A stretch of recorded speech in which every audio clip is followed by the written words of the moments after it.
Bonsoir tout le monde.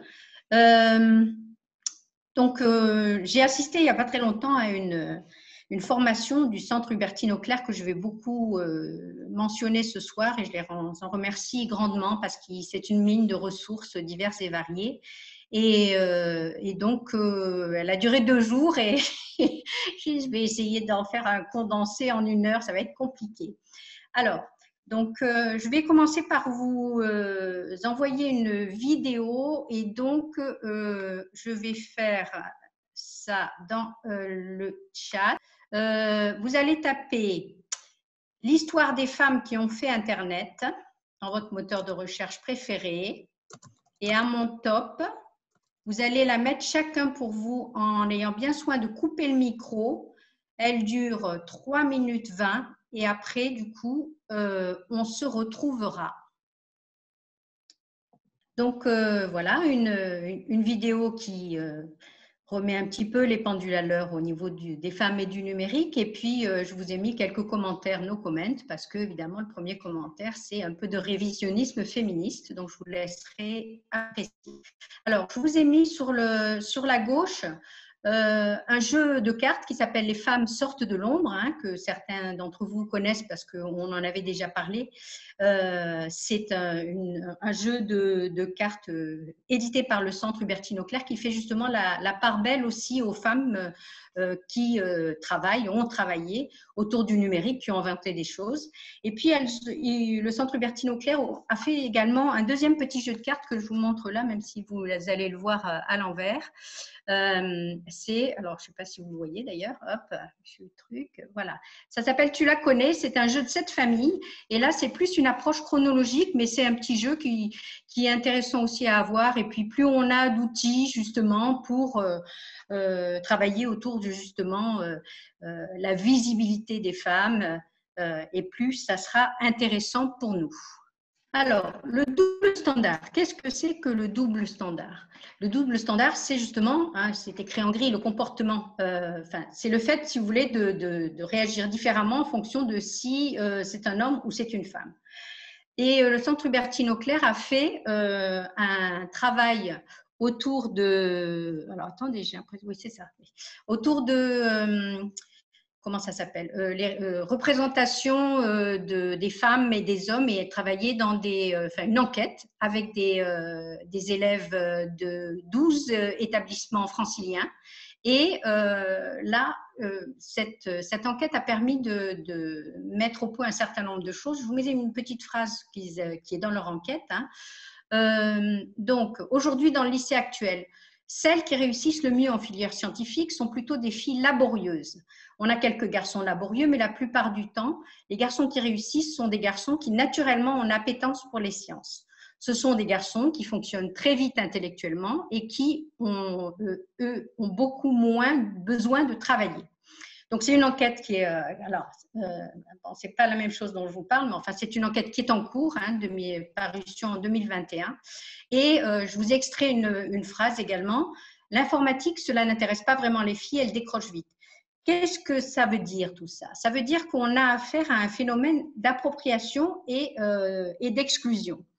En fait, par rapport au double standard, de ne pas considérer les filles et les garçons sur le même pied d'égalité, on va dire, vous connaissez tous les représentations et ce qui me semble problématique, c'est qu'effectivement, on intègre ces représentations, notamment on avait déjà parlé l'année dernière lors de formations sur les biais cognitifs, notamment de cette expérience qu'ont fait Huguet et Régnier dans les années 2007, qui consistait en gros à faire un exercice à des filles et des garçons.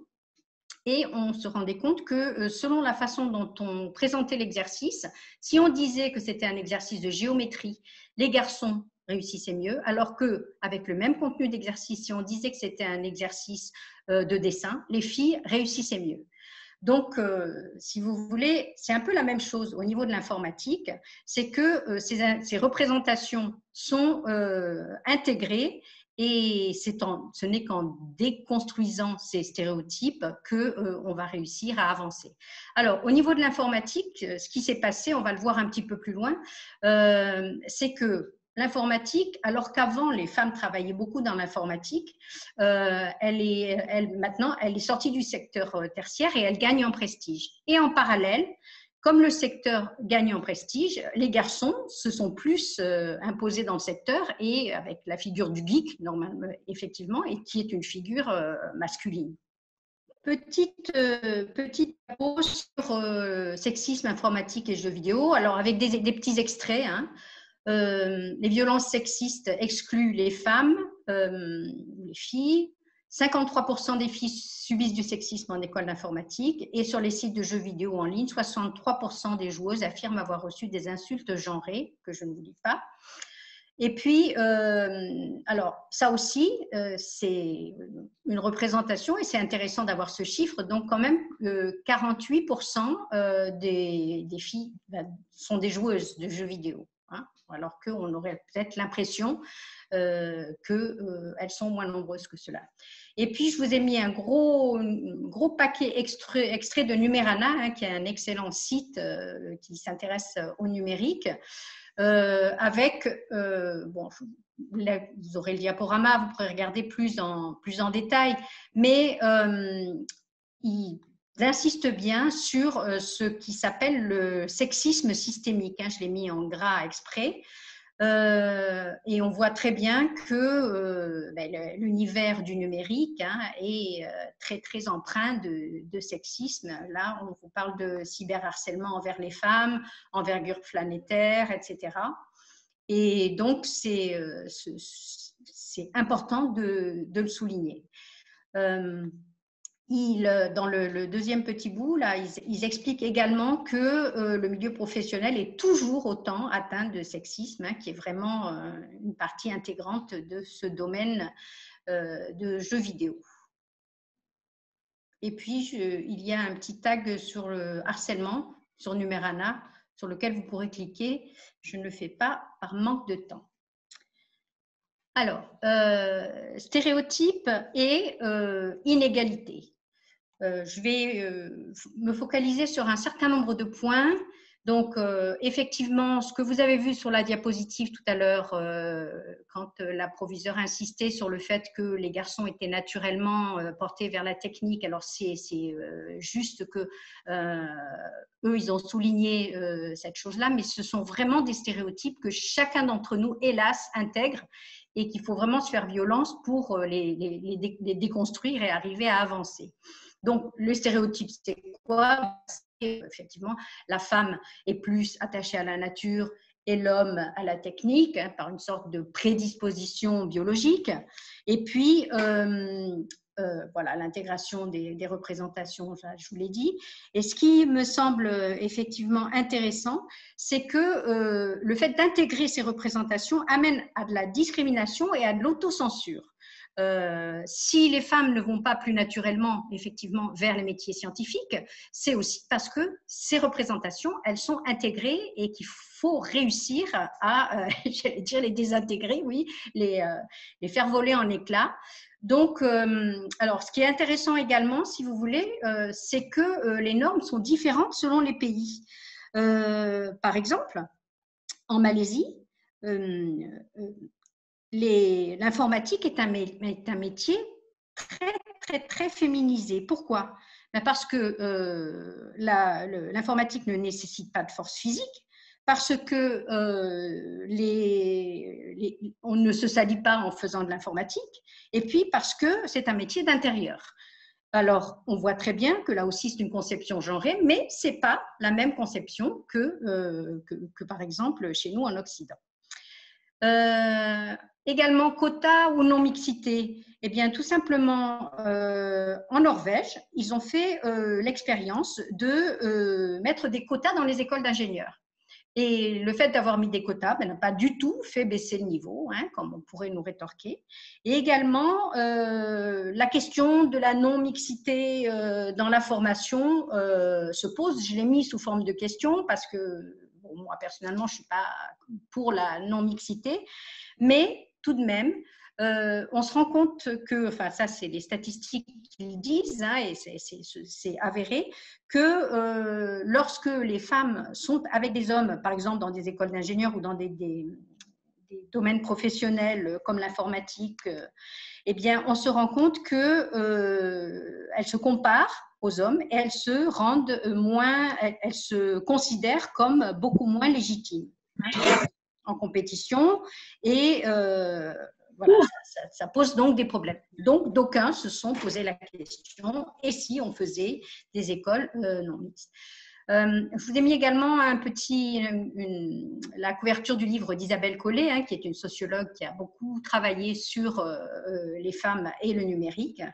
Et puis un lien vers, alors c'est un MOOC qui a été fait, Mixité dans les métiers du numérique. Ils ne l'ont pas remis, mais bon, peut-être le remettront-ils un jour, une sensibilisation sur la mixité dans les métiers du numérique et comment faire pour que ça devienne davantage inclusif. Quand je vous mets CHA, comme après, ça veut dire Centre Hubertine Auclair.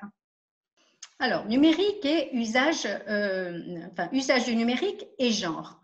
Une petite association qui s'appelle les Internets, qui a été aussi créée par Hubertine Auclair et qui est une association qui bouscule YouTube, parce qu'on s'est rendu compte que même de contenu numérique, les femmes sont très invisibilisées. Si vous allez sur YouTube, vous allez vous rendre compte que la plupart des YouTubeurs connus sont des hommes et que souvent, quand les femmes produisent du contenu numérique, elles sont davantage soumises à des critiques que les hommes. Il y a également deux chercheuses qui ont écrit un livre, alors je ne me souviens plus, je crois que c'est 2016, mais je suis plus sûre. Aude Bernheim et Flora Vincent, elles ont écrit L'intelligence artificielle, pas sans elle. Et en fait, on se rend compte que les algorithmes, ils ne sont pas neutres. Pourquoi ils ne sont pas neutres? Parce que la plupart du temps, ils reproduisent les stéréotypes de ceux qui les codent. Or, ceux qui les codent sont souvent, alors moi j'aime bien reprendre le sigle de la banque HSBC, donc H sont des hommes, S pour straight, c'est-à-dire hétérosexuel, blanc, bi, et cisgenre, parce que c'est la norme si vous voulez. Et que en fait, les algorithmes, ils font avec des données, et comme les données ne sont pas neutres, les algorithmes ne sont pas neutres non plus, et renforcent cette invisibilité des femmes. Par exemple, on se rend compte que, bon, ça c'est en anglais, I am a scientist. Si on le traduit en anglais, bon, c'est pas genré. Par contre, si on traduit en français, les logiciels de traduction vont traduire la plupart du temps au masculin. Et parce que c'est basé, si vous voulez, sur la fréquence et que la fréquence, c'est que les scientifiques sont essentiellement, effectivement, des hommes. Ingénieur apparaît 1000 fois dans les références et la plupart du temps, c'est des majorités d'hommes. Donc, l'algorithme assigne un genre masculin au métier d'ingénieur. Donc, ça vaut le coup d'aller jeter un œil. Pareil, par manque de temps, je ne vais pas y aller, mais l'association qui bouscule YouTube, et je vous ai mis un lien vers un article des Inrocks qui est récent, et le Numérana de 2016 disait bien que souligner le côté courageux et moderne de ces femmes qui voulaient faire bouger les lignes de YouTube. Et apparemment, ça a bougé. Donc, ça n'a pas servi à rien. Alors, réseaux sociaux et genre, donc quelques petits chiffres en sixième, donc pour revenir à un contexte plus scolaire. 58% des filles utilisent les réseaux sociaux contre 50% des garçons. En troisième, on retrouve un peu la même différence, mais beaucoup plus de filles, 93% qu'en sixième, et 88% de garçons. Et sur les usages, donc les filles publient davantage d'images d'elles-mêmes sur les réseaux sociaux, tout en sélectionnant plus rigoureusement leur audience. Et donc, il y a davantage de commentaires et donc de harcèlement, ça va être, on va en parler.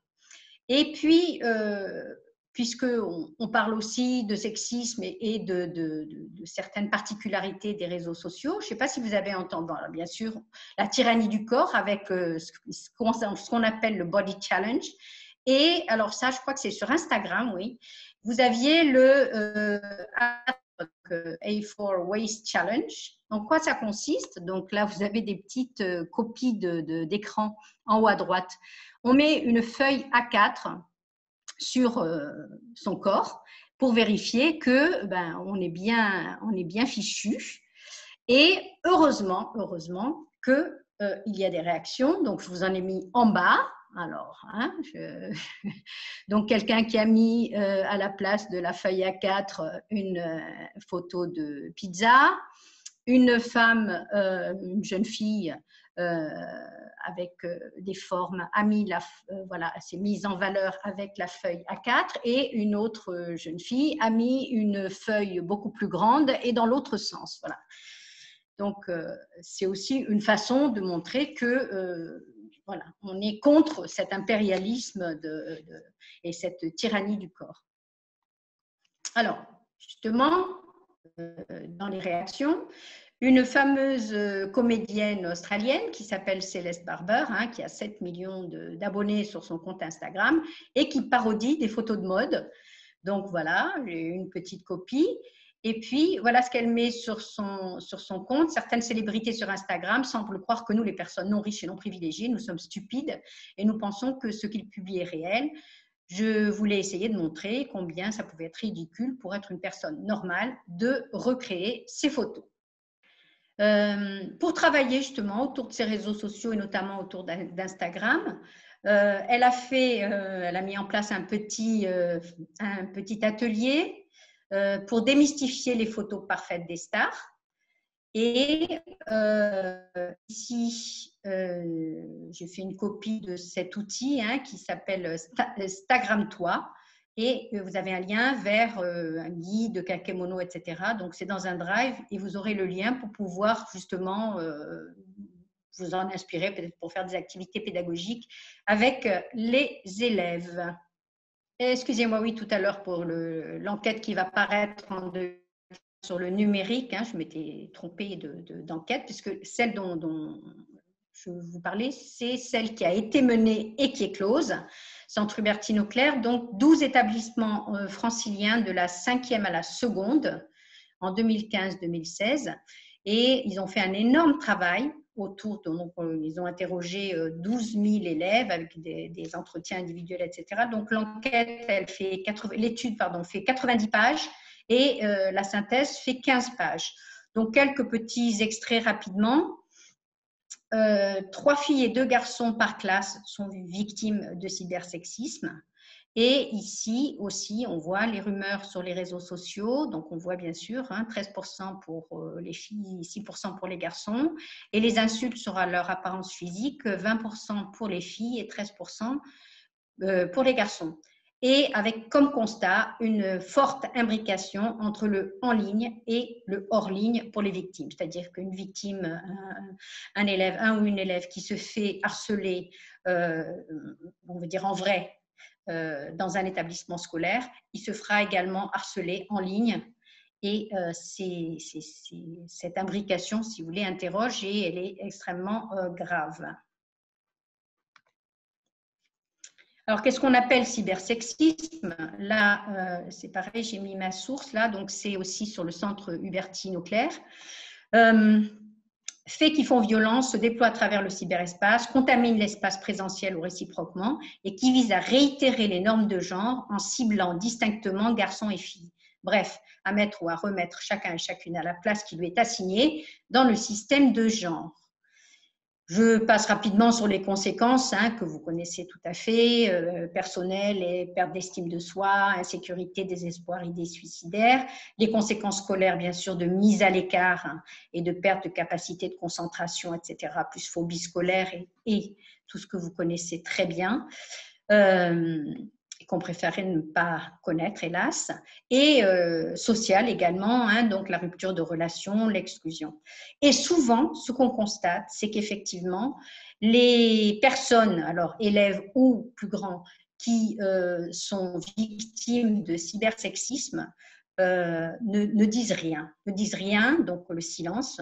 Pourquoi? Parce qu'ils ont honte, parce qu'ils ont peur du jugement. Et puis aussi parce que, ça on le voit aussi dans les établissements scolaires, parce que on va en reparler un peu plus tard, les sanctions d'usage du numérique, c'est-à-dire que tout ce qu'on peut leur dire, c'est bon tu supprimes ton compte ou tu utilises plus ton portable, etc. Donc, par peur de ça, on ne dit rien.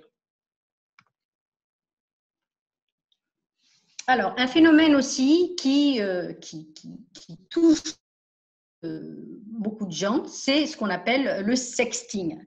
Le sexting, c'est un mot valise qui est fait de texto plus sexe. Ce sont donc des textos où on envoie des images de soi, voilà, en petite tenue ou avec connotation sexe. Envoi de messages à caractère sexuel donc par texto. Et alors, on va en reparler beaucoup, le partage sans consentement, les repartages et les commentaires qui, bien sûr, amènent à du harcèlement. Et puis, ce qui est grave, c'est l'inversion de la culpabilité et le contrôle social. Je passe un peu vite parce que j'ai encore beaucoup de choses à vous montrer. Et puis, on voit beaucoup de termes anglo-saxons comme le revenge porn, qu'on a traduit en français par vengeance pornographique. En gros, si vous voulez, un petit ami, un ex-petit ami qui a pris des photos, à qui son ex avait envoyé des photos, mais qui étaient à caractère intime et qui ne devaient pas être partagées. Au moment de la rupture, où on a tous entendu parler de ça, envoie à tout le monde, pour se venger, la photo de leur ex-petit ami. Et puis, un terme que j'ai découvert, moi, en fait, je ne le connaissais pas. Je vous ai mis le lien sur Wikipédia. Le terme de slut shaming. Slut, c'est en fait une pute, pour dire en anglais. Et donc, slut shaming, ça veut dire faire honte aux salopes, en gros. C'est un concept donc, qui est proposé par les féministes canadiennes et américaines pour désigner l'ensemble des attitudes individuelles ou collectives agressives envers les femmes dont le comportement sexuel serait jugé comme, entre guillemets, hors norme. La définition que je vous ai mise là, c'est celle de Wikipédia. Je passe rapidement parce qu'on est dans un contexte plus franco-français et que bien sûr, chacun d'entre vous étant dans un pays étranger, les législations ne sont pas les mêmes. Mais en France, donc c'est la loi du 7 octobre 2016 qui pénalise, qui considère comme un délit la communication, l'enregistrement à caractère sexuel qui sont obtenus par consentement de l'intéressé au moment où la photo a été prise, mais la loi de 2016 dit qu'elle nécessite aussi l'accord préalable avant la diffusion. D'accord ? Sinon, c'est un délit. Et puis, les raids numériques aussi sont des, ça veut dire harcèlement de meute, c'est-à-dire que c'est en fait un cyberharcèlement, mais groupé. Et là, c'est puni par la loi, une nouvelle loi de 2018 qui renforce la lutte contre les violences sexuelles et sexistes. Alors, on revient à notre histoire de double standard. Et stéréotype et double standard. Donc, à droite, une image qui est intéressante, donc qui vient de Jeunes pour l'égalité. Donc, vous voyez, effectivement, posture égale, jugement inégal, double standard. C'est un homme, il est torse nu, c'est un Don Juan. C'est une femme, elle a un décolleté. Voilà. Donc, c'est ça. On ne juge pas de la même façon. Et je vous ai mis un lien là c'est sur Kern, un article d'Isabelle Claire, qui est une sociologue, qui est vraiment excellent parce qu'il montre très bien comment on est complètement emprisonné dans nos stéréotypes et qu'on les intègre. Et deux petites choses sur la gauche que j'ai extrait de la synthèse du Centre Hubertine-Auclair. Les processus de popularité sont inégalitaires, notamment en raison de la vigilance disproportionnée qu'ils demandent aux filles.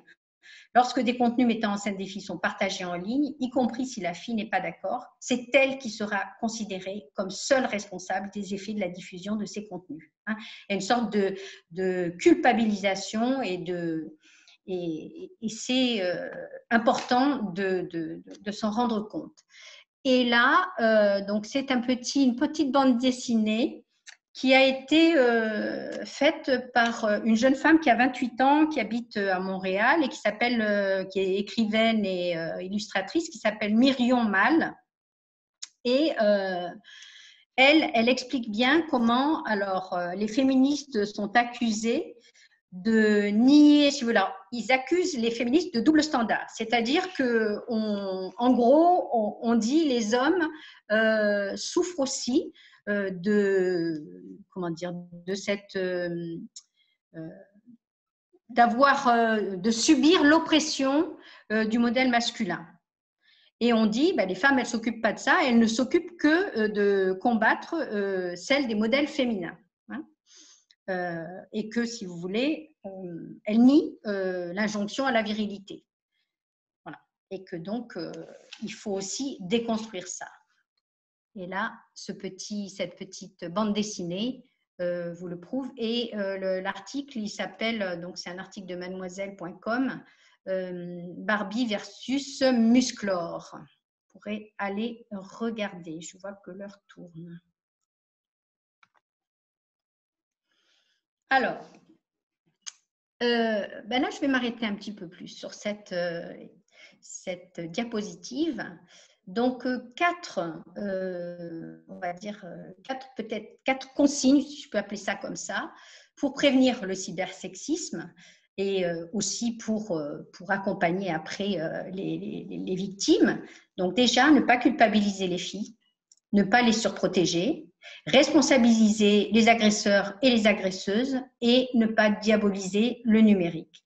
Alors, je ne veux pas du tout faire de police bashing, c'est pas le propos, mais je voudrais que vous regardiez un petit peu ces deux tweets qui ont été produits en 2018 par la police nationale et que vous réagissiez. Donc, il y en a un qui est pour les filles et l'autre qui est pour les garçons. Alors, j'espère que je vais… Alors, sinon, je vais peut-être vous demander si j'arrive à voir le chat, mais sinon, peut-être prenez la parole. Je vous laisse les découvrir. Pardon, c'est Cynthia.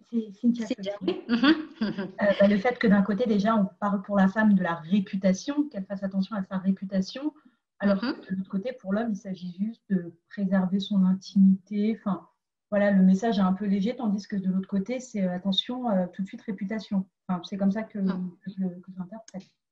D'accord, donc déjà, on ne parle pas de la même chose. Pour les femmes, on fait appel à la réputation et pour les hommes, à l'intimité. D'accord, merci Cynthia. D'autres réactions?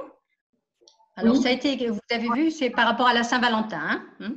Oui? Oui, d'un côté, on a donc une belle rencontre pour un homme qui va faire une belle rencontre, et de l'autre, on va avoir le prince charmant, donc encore cette connotation d'amour romantique. Voilà. Ok. C'était Aline, c'est ça? Oui, bonjour. Oui, ok. Bonjour. Oui, tout à fait, d'accord. Autre chose? Oui, s'il vous plaît. Alors, le prince charmant, ça reflète une fille qui est un peu bête, qui va croire à tout. Voilà. D'accord. Et je vois aussi que c'est plutôt des… donc, les filles envoient des photos, en fait. C'est elles qui envoient leurs propres photos. Oui. Et les hommes partagent, donc je ne vois pas les mêmes codes non plus, non? Oui, il y a ça aussi. Avec des amis, et puis envoyer, elle ne sait pas trop à qui elle envoie. Ok, d'autres réactions? Moi, par rapport à, disons, le tweet pour les hommes, le fait pour éviter que la situation ne dérape. Alors que pour les filles, c'est réfléchissez avant de partager. C'est-à-dire que pour les hommes, c'est une condition dont ils n'ont pas de pouvoir. Donc, la situation dérape. Donc, ils n'ont pas de responsabilité. Alors que pour les filles, la situation ne dérape pas. Simplement, c'est presque mathématique qu'elles vont tomber sur du sexting. Moi, ça m'a frappé vraiment fort. Voilà. Ok. Alors, juste, moi, ce que je constate, mais alors tout simplement, bon, je suis tout à fait d'accord avec ce que vous avez dit, c'est que dans un cas, on met le hashtag sexting et dans l'autre, il n'y est pas. Je ne sais pas. Oui, Si ça veut dire quelque chose ou pas. Oui, mais en fait, dans l'image, il récupère quelque part. Donc, je me suis dit, est-ce que c'est peut-être c'est un oubli aussi ou quoi. Alors, par rapport si on regarde un peu ces deux tweets, en les passant par le prisme des 4 items qu'il y a au-dessus, ne pas culpabiliser, ne pas surprotéger, responsabiliser et ne pas diaboliser le numérique. Qu'est-ce que vous en pensez? Moi, je ne suis pas tout à fait d'accord parce que je réfléchissais à responsabiliser les agresseurs et les agresseuses, c'est très difficile. Franchement, je me suis... j'ai un ami qui s'est retrouvé dans une situation similaire et c'est très difficile de prévoir en fait. Surtout quand on parle de revenge porn. En fait, c'est très difficile de prévoir la réaction et quelque part, c'est difficile de responsabiliser avant de la réaction. Si on n'est pas déjà responsable par une culture personnelle ou par intérêt personnel, c'est très difficile de le faire pendant ou après. Ok.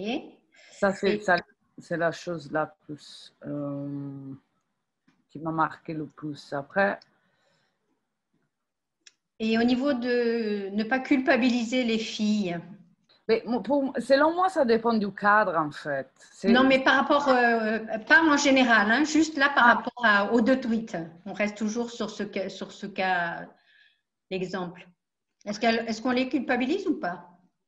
Bah oui, un petit peu en leur disant de réfléchir.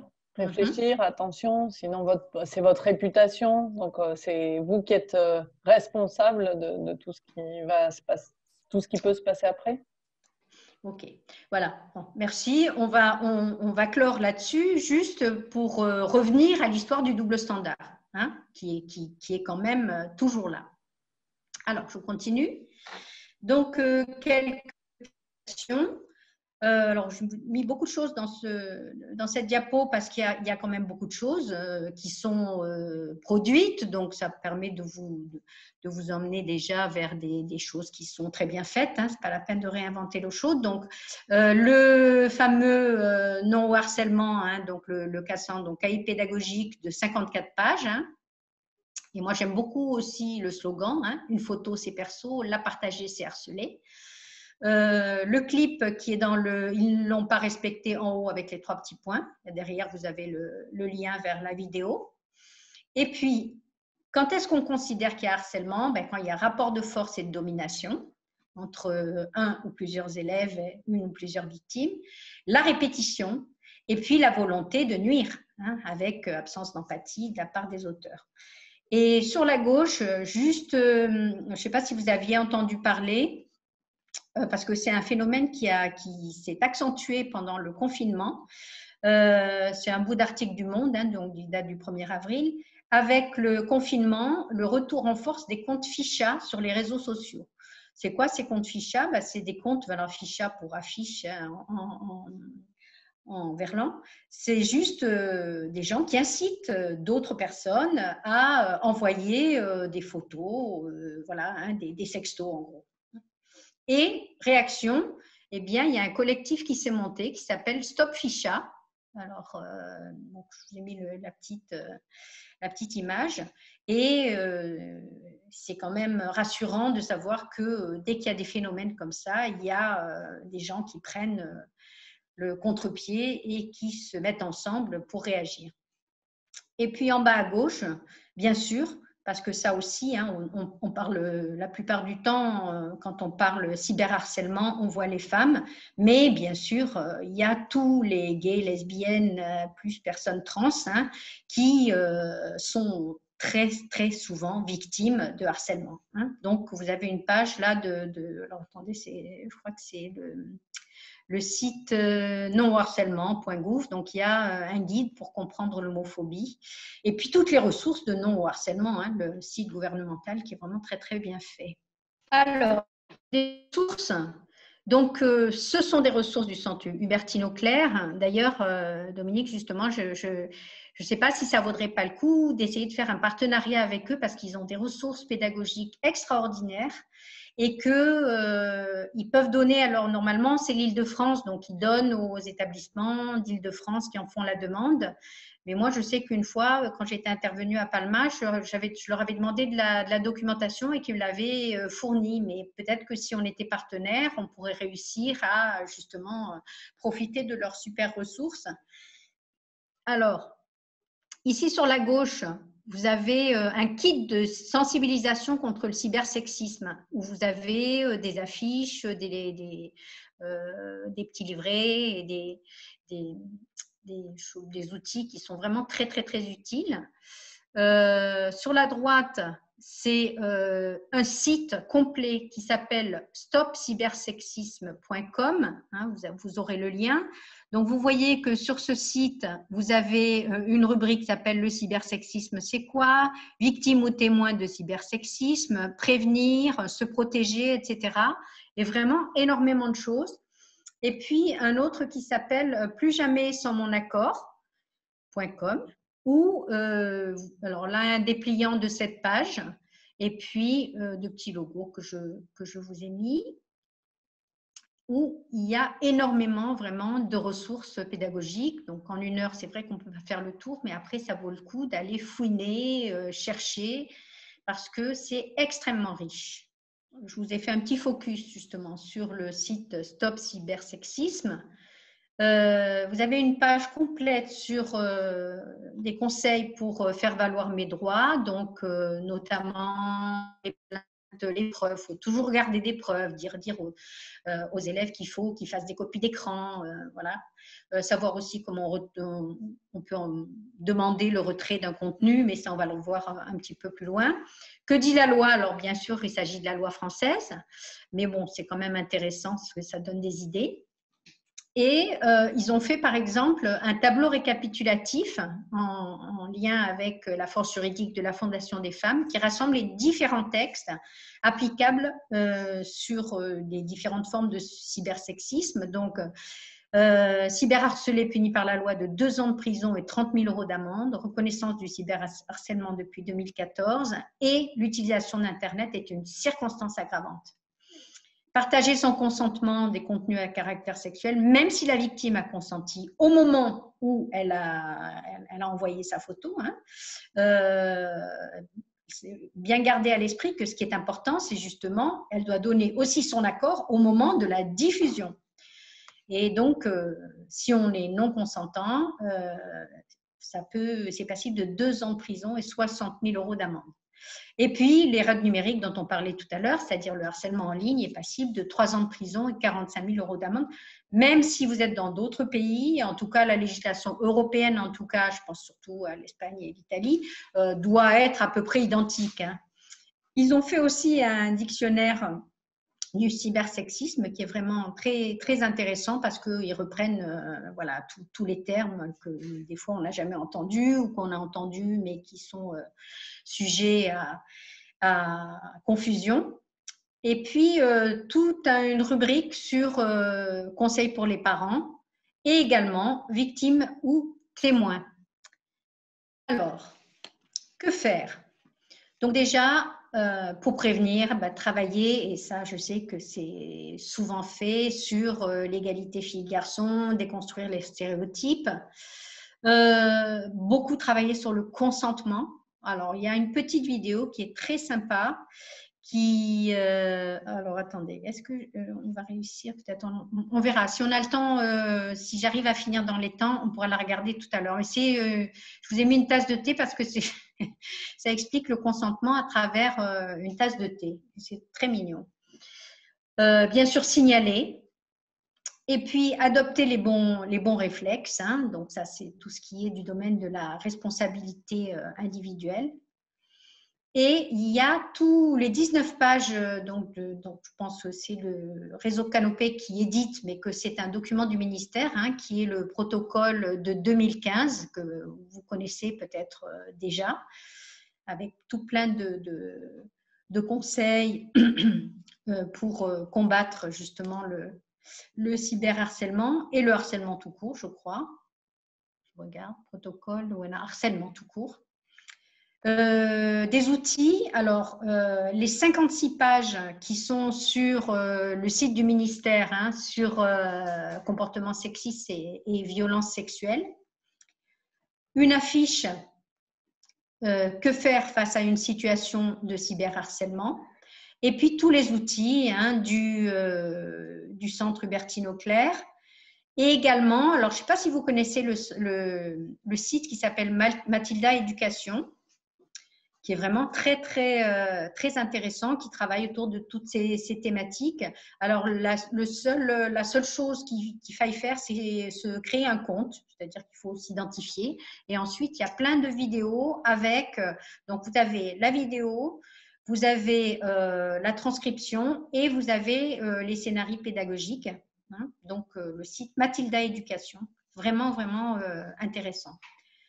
Et puis, il y a un site sur YouTube qui s'appelle le Meufisme. Donc là, il y avait un article de Télérama. Le Meufisme, la chaîne qui secoue drôlement les stéréotypes sexistes. Et l'article de Télérama, vous avez toutes les vidéos qui sont toutes sur YouTube et qui sont vraiment intéressantes. Hein. Donc, alors, les bons réflexes, qu'est-ce que vous voyez, vous, comme bons réflexes à avoir? Notamment, alors je pense à tout ce qui peut être diffusion bon, là, on était parti sur le sexting, par exemple. Hein, qu'est-ce qu'on peut dire aux élèves? Par exemple, demander l'accord avant de poster. Réfléchir aux conséquences. Écouter. Alors, quand il y a eu une situation comme ça, que vous faites venir l'élève, par exemple, dans votre bureau ou que vous en discutez, vraiment écouter avec, vous savez, l'écoute active. Hein, et puis, aussi, conseiller les victimes sans les juger. Parce que la plupart du temps, on a toute cette histoire de représentation et de stéréotypes qui nous reviennent, dans lesquels on est vraiment enfermé. Et que même si on est féministe, même si on se défend du double standard, etc., on a quand même tendance à dire ouais, mais elle l'a cherché. Enfin bon, j'exagère hein, bien sûr, mais quelque part quand même, c'est vraiment intégré par beaucoup de gens, beaucoup de gens. Oui. Aussi de ne pas avoir honte et de faire référence à ça peut être une bêtise un peu, soi-disant féministe, mais ça ne l'est pas, de faire référence à son réseau d'amitié, d'autres femmes qu'on connaît, de chercher de l'aide, même si maladroit, mais ne pas avoir honte et savoir chercher de l'aide autour de soi. Exactement. Ça, c'est vraiment important. Et aussi, moi, je voudrais dire une chose, que dans tout ça, apparaît pas WhatsApp. WhatsApp, ça peut être un moyen de harcèlement. Bien sûr, tous les outils numériques. Hein. Voilà. Et parfois, c'est beaucoup plus facile par WhatsApp parce que souvent, on a honte de mettre des contenus un peu intimes sur les réseaux sociaux, mais par WhatsApp, on se sent protégé, alors qu'on ne l'est pas du tout. Bien Donc, sûr. essayer de peut-être de faire cette distinction. Alors, quand on dit réseaux sociaux, effectivement, on pense à Twitter, Facebook, Snapchat, TikTok maintenant, etc. Mais WhatsApp, c'est aussi un réseau social. Hein.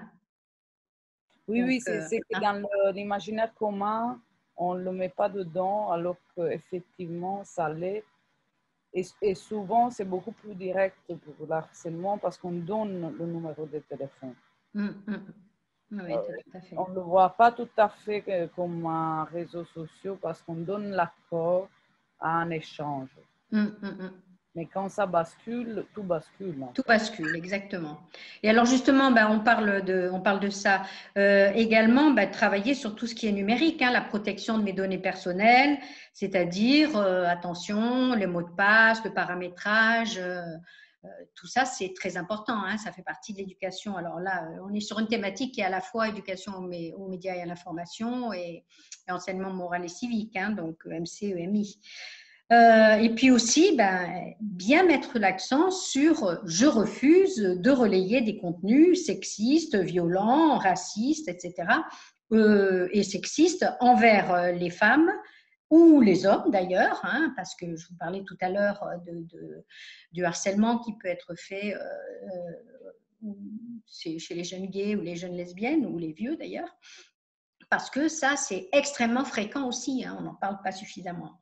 Alors, le numérique, du coup, on a commencé déjà à en parler. Hein.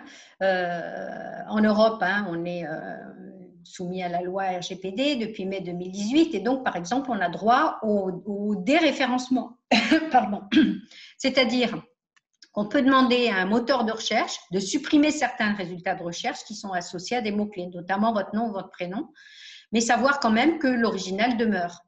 Et là, vous avez un autre droit qui s'appelle le droit à l'effacement. Je vous ai mis en bas un lien, hein, le droit à l'effacement, tout en bas. La CNIL fait très bien, la Commission nationale informatique et liberté. Le site de la CNIL est une vraie mine, hein, pour toutes ces choses. Donc, supprimez vos données en ligne. Et là, vous avez un lien vers le formulaire de suppression d'informations personnelles. Et à droite, je vous ai fait une copie d'écran sur la CNIL, hein, comment déréférencer un contenu sur les moteurs de recherche.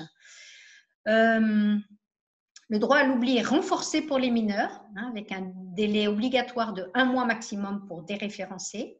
Et puis, depuis la loi de 2004, hein, donc, j'ai oublié ce que c'était, j'ai oublié le sigle de LCEN, mais qu'importe, qui impose aux hébergeurs de concourir à la lutte contre les infractions les plus graves. Et puis, savoir, alors ça c'est en France toujours, hein, mais vous devez avoir les équivalents dans vos pays, signaler via des plateformes. Alors là, c'est la plateforme Pharos. Et d'ailleurs, si vous êtes sur Twitter ou sur d'autres réseaux sociaux et que vous voyez des contenus d'incitation à la haine ou d'incitation à la violence sexiste ou qu'importe, vous avez la possibilité de signaler ce contenu avec Pharos. Ce que ça veut dire Pharos déjà, plateforme d'harmonisation, d'analyse, de recoupement, d'orientation des signalements, hein, qui existe depuis plus de 10 ans. Il faut le savoir, et que de toute façon, déjà les réseaux sociaux, ils sont tenus d'eux, mais parfois, si c'est limite, ils peuvent vous dire, non. Mais Pharos, c'est une deuxième façon d'intervenir, hein, et c'est le ministère de l'Intérieur, hein, qui gère ça. Vous avez le petit logo en haut, hein, internetsignalement.gouv.fr. Et donc, les outils de la CNIL aussi, des référencements d'un contenu dans un moteur de recherche, le droit à l'effacement et les plaintes en ligne aussi. On peut porter plainte directement en ligne.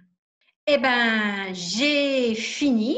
Je vous remercie et je voudrais peut-être qu'on engage un peu, les 5 minutes qui nous restent, un peu le débat sur différentes choses ou des questions que vous auriez. Mais de toute façon, j'ai beaucoup mis de liens vers des sites qui font très très bien le travail et sur lesquels vraiment je vous engage à aller fouiner, chercher, trouver des documents et éventuellement se rapprocher des structures. Donc le centre Hubertine Auclair pour ne pas le citer, mais vous en avez pas mal d'autres. Et puis les sites du gouvernement aussi, hein, les guides pédagogiques qui sont envoyés dans les établissements scolaires ou qu'on a sur Eduscol font vraiment un travail remarquable. Donc voilà. Alors, je vous écoute, ou n'hésitez pas à ouvrir vos micros et à réagir ou à faire part d'un témoignage ou de questions ou de cas que vous pourriez avoir eu dans vos établissements ou même dans votre quotidien plus familier. Moi, je veux bien prendre la parole. Je mets pas le micro. Oui. Je mets pas la vidéo. Je m'excuse de tout le monde. L'année dernière, nous, un samedi soir, une petite jeune fille a posté des photos d'elle avec le haut du corps déshabillé, une petite jeune fille de 5e. Avec ce qui semblait être à l'époque un petit amoureux.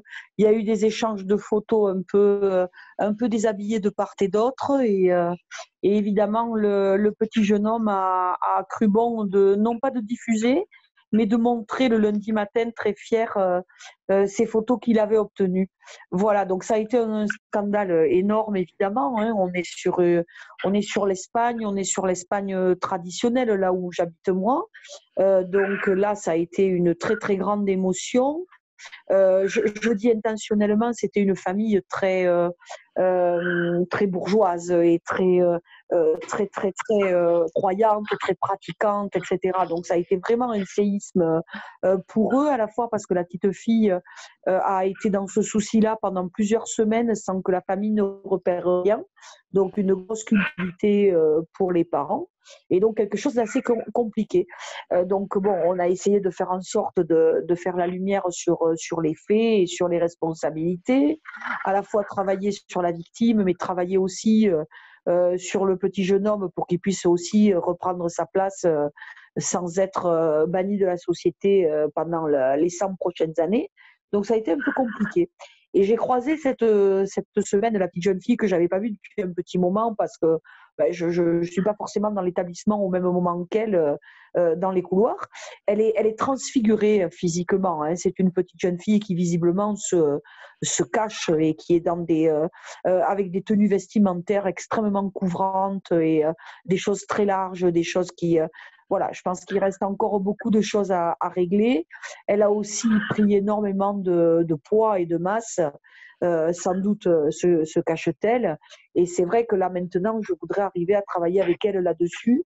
Mais c'est très, très compliqué parce que les parents ont vraiment mis un mur autour de la gamine et de façon systématique, chaque fois que la petite respire, il y a une bonne âme bien intentionnée de la ville qui téléphone à sa mère pour l'en prévenir. C'est un petit peu pénible maintenant parce qu'elle a droit à l'oubli, elle aussi, la petite. Oui, oui, exactement. D'où l'intérêt aussi de travailler sur cette espèce de chape de plomb sur les normes du corps, que ce soit féminin ou masculin d'ailleurs. Hein, et vraiment, c'est des dictates qui sont imposés par la mode. Et dans la formation que vous avez fait, Hubertine Auclair, ils avaient montré aussi une jeune femme qui, sur Instagram, expliquait, pour arriver à un cliché parfait, qu'elle avait dû faire, je ne sais pas, 300 poses différentes. Enfin, vraiment, mais on est vraiment dans un autre monde, quoi. Et arriver à déculpabiliser les gens parce que, voilà, ils ont 2 kilos de trop ou 2 kilos de pas assez ou n'importe, c'est extrêmement important de travailler sur ce diktat de la mode, du corps parfait, etc. Alors sinon, écoutez, je vous remercie beaucoup. J'ai été très stressée parce que je voulais finir dans les temps, mais j'y suis parvenue. Donc, avec le diaporama, vous aurez beaucoup de matière. Cliquez sur les liens. La petite vidéo qu'on n'aura pas le temps de voir sur le consentement, tasse de thé, regardez-la parce que le consentement, c'est quand même la base de tout. Hein. Je consens si on envoie une photo à son petit ami, on consent à le faire au moment où… Mais ensuite, il y a un autre consentement qui doit arriver pour la publication. Et ça, c'est vraiment, vraiment le consentement à tous les niveaux d'ailleurs. Hein. Voilà. Je vous remercie beaucoup et je vous dis à bientôt. Merci.